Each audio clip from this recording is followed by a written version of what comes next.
It's your boy, D-Rich, back at it once again, man. Smash that like button right now. I'm gonna say it again, smash it right now. Subscribe if you're not already subscribed, and click that little bell below so every time I drop, you get a notification. Now, ESPN just dropped their final rankings for the class of 2022. You know, a couple of years back, I thought that this was gonna be one of the best basketball classes ever.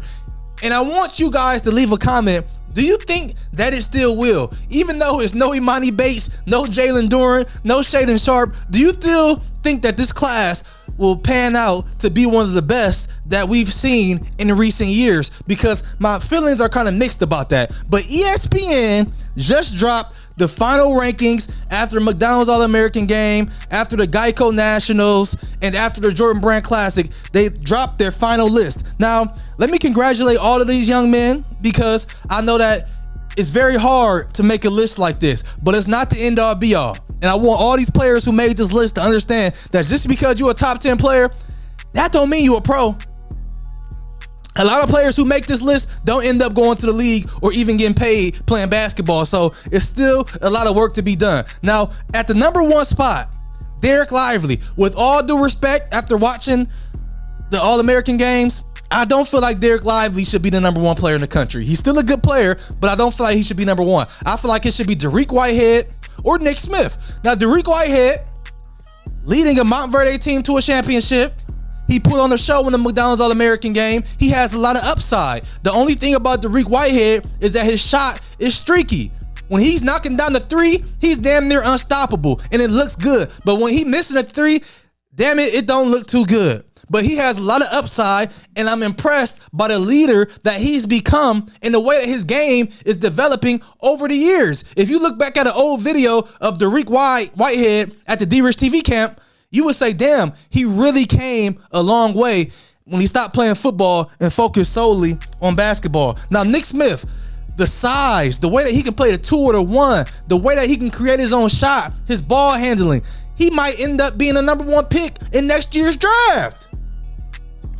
Leave a comment if you agree. If you watch Nick Smith, he's a bucket and he's fluid on the court. And he, you know, the only thing about Nick Smith is his shot volume and how many shots he takes. But I'm not worried about that, because I feel like at the next level, he can tone that back. I feel like a coach can teach him how not to take so many shots. And in my opinion, in my humble opinion, I'd rather have a player that shoots too much than one that doesn't shoot enough. Because Nick Smith doesn't mind taking any shot in any big moment. He loves the pressure, and scouts are raving about him.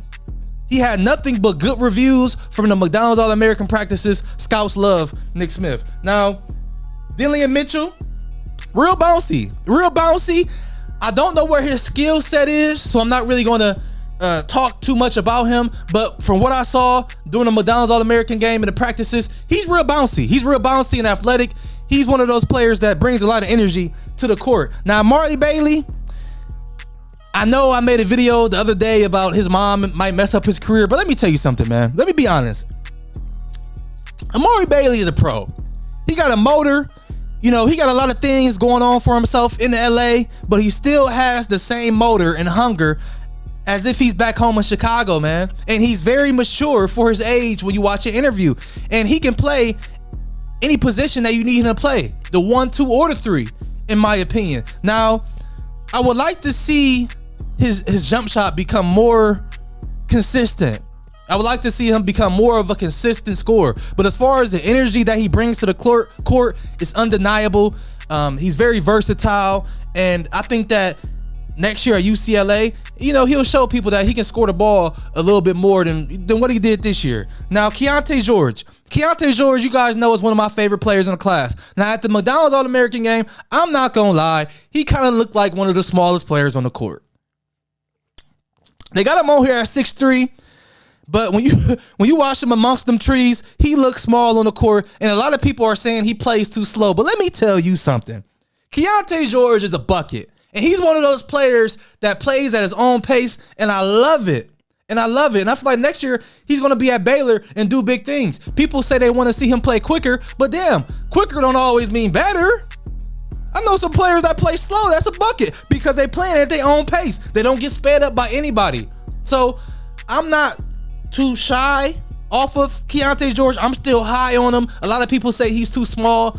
I'm really not worried about that because I feel like Keontae George is a bucket, and he'll show you next year at Baylor. Now, Kyle Filipowski, I don't know too much about him. Brandon Miller, don't know too much about him. Jarris Walker, he's a man-child. We all know that. Jordan Walsh, I like Jordan Walsh. I feel like out of all the players in this class, he has some of the most upside. If you watch him play, he has very, very high upside. Now, at the McDonald's All-American game, I got scared for a minute because he was trying to jump over 3 people, and I was thinking to myself, damn it, that ain't gonna happen. They need to stop that before this boy get hurt. I really want to see him succeed at the next level because I know a lot of people crack jokes on his head situation, and I feel like that makes him even more hungrier. And I made a video about that actually, man. I'm really high on him because of that, because I feel like, man, he used that as fuel when he's out there on the court because the internet trolls and stuff like that. Now, Julian Phillips, I wonder where he's going to commit. I guess he was committed to LSU, but the LSU situation got kind of funky towards the end. I really like him from what I saw. Grady Dick, that boy's a shooter. I didn't know Grady Dick could shoot the ball like that. I ain't gonna lie, I didn't check out too much of Sunrise Christian, but watching him during the All-Star games, he can shoot the ball. Kansas got them a sharp shooter coming in, man. I like that boy Grady Dick, man. Now, my boy Chris Livingston. I feel like Chris Livingston should be top 10. You know, he went to Oak Hill from Akron, Ohio. Chris brings that energy, and his 3 is becoming more consistent. Sometimes he falls a little bit too much in love with it. I feel like Chris is an Andrew Wiggins 2.0. And why do people take that as a bad thing when I say that? Andrew Wiggins got damn near a max contract, if not a max contract in the NBA. He's an all-star. Now, some people feel like he probably shouldn't have been an all-star this year, but Andrew Wiggins, he's a solid player. He's not panning out to be what some people thought he would be in the league as far as being a consistent all-star, but damn it, he's a solid player, and he's a good player, and he's in the league, and he getting paid. So that's not a bad comparison. Chris reminds me a lot of Andrew Wiggins. Let me know if you agree. Now, Jaden Bradley dropped down to number 19.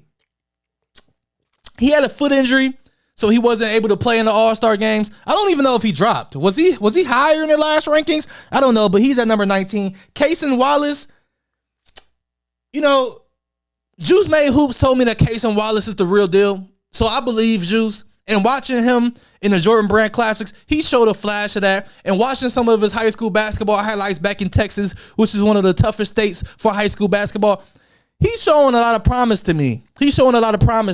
Now, when he steps on the court, I told Juice, I said, man, his swagger don't really appease to me. But swagger not everything. But I do like a player that step on the court with a little bit of swag. I ain't gonna lie. But he's a strict hooper. He likes to hoop. He's not worried about all the flashy stuff like some of the other players are. And I respect that. And I actually like that. That actually makes me more high on him because he's not worried about all the other BS, man. Now, Sky Clark at 25. Mark Mitchell at 26. This class, I thought was going to be one of the best, man. It's missing Imani Bates and Jalen Durham.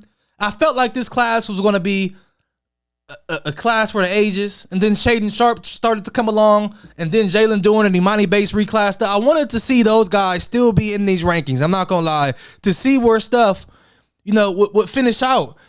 I'm not going to go through all of these, but what I want you guys to do is leave a comment and let me know who you think the most slept on player is in the class of 2022 in these rankings. And do you like ESPN rankings? Me, myself, I like Rivals rankings a little bit better. I like 24/7 rankings a little bit better. I don't like ESPN. Y'all know my gripe with ESPN. I feel like they don't do it the right way. I'm just going to say that. I ain't going to say it's some BS in the game, but I just feel like they be a little bit on the wrong side sometimes. But I want you guys to drop a comment. Let me know what you think about this, man.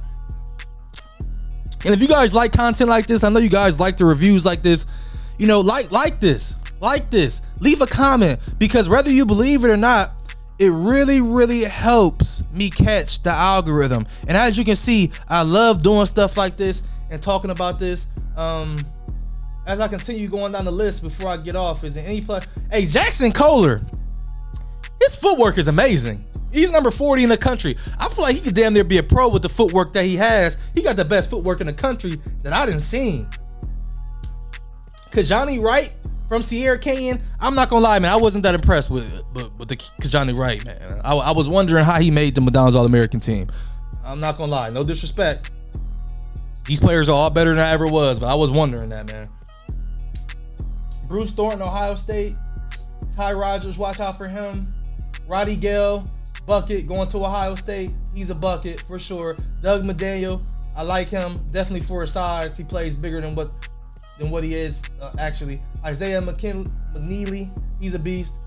It's Zion Cruz dropped to number 72. Damn. Wow, that's crazy. I think he should be a little bit higher than that. Sean Jones from Columbus, Ohio. Watch out for him, man. I feel like he's a player that might go to Marquette and be like a 3-year player or a 2-year player and develop and go to the league at that point guard position because, man, he's bouncy and he can get up and down the court and he can assist. He's a true point guard by the definition. But yeah, you guys drop a comment, leave a like, man. It's your boy D Rich, man. I'm out.